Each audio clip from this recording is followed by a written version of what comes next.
came down to the very end of the Valspar Championship. Tiger Woods in contention heading into the final round. His last win on tour was in 2013, almost 5 years ago, and today he was as close as he's ever been to a victory since then. The leader for 3 straight rounds, Corey Connors, faded early in the final round, visibly frustrated as his approach shot at 5 ends up in the trees. He shot a 6 over 77 and finished 3 under for the week. Paul Casey making a charge up the leaderboard today at the par 313th. He sinks his 3rd straight birdie to take the outright lead there. He headed into the clubhouse 10 under for the tournament. Patrick Reed also made a move up the leaderboard. He shot a 3 under 68, and check this one out. He rolls this one in. A long putt for eagle.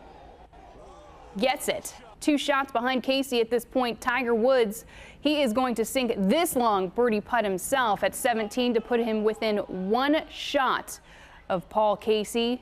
And it's still going. That was a long one. Then at 18, Tiger facing another long putt for birdie. This one of utmost importance. It would tie him with Casey. A bit of an uphill battle. It breaks too soon, and that would seal the win for Paul Casey. And here's a look at the final leaderboard from the Valspar Championship. Paul Casey earns the win with a 1-shot lead over Patrick Reed and Tiger Woods.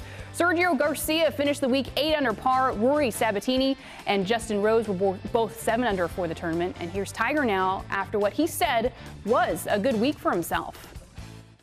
Yeah, I had a chance today. Yeah, I really did. And the golf course, the way as difficult as it was playing today, I thought it was going to take a little lower score, but as the front 9 evolved, no one was doing much, and I just thought that if I could just make a few birdies in that back 9, shoot 3 under par in that back 9, I think that would have been the number to do it, and actually would have been the number. I felt very comfortable, and my game was quite solid this entire week. As a whole, I felt very, very good about what I did this week. In the streets of St. Petersburg, the Grand Prix kicked off the new IndyCar season. Robert Wickens, a 28-year-old rookie, on the pole for this one. Wickens is the 3rd driver to start on the pole in his IndyCar debut. The last one was hometown racer Sebastian Bourdais in 2003. In the early going, 2-time Grand Prix winner Will Power, he spins out.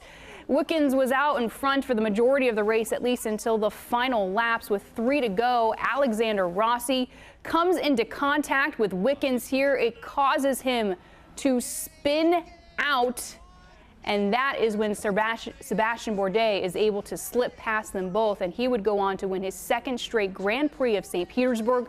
A special win for Bourdais after he suffered some serious injuries in a fiery crash in Indianapolis last year. Well, this one is emotional because we had to overcome a few bumps and rolls and a ball of fire and a few broken bones to come back in this victory circle. We didn't have the fastest car today, but we had consistency and we just, we pulled it together. We were going to get a podium, which was awesome. And, I was really happy for Robert and, kind of heartbroken for him. But, for us, it's just such an overcome. It's such an upset. I can't quite put it into words. Now out to the Monster Energy Series race in Phoenix today. The Ticket Guardian 500, 38 laps remaining, and Kevin Harvick makes the move to get out in front of Chase Elliott and move into 4th place here.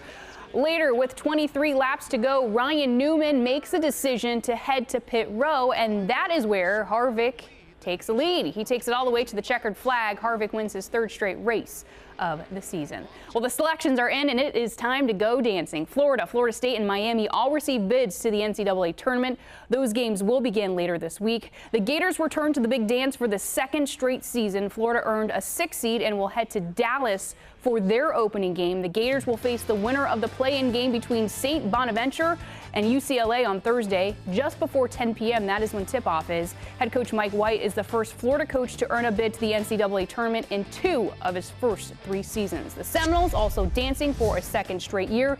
In the West region, Florida State earns a 9 seed and will take on Missouri in Nashville on Friday night. Tip-off is set for 9:50. Winner of this one most likely going to face number 1 seed Xavier, who knocked the Seminoles out of the tournament last year. And the Miami Hurricanes get a number 6 seed. They'll face Loyola Chicago Thursday afternoon at 3:10.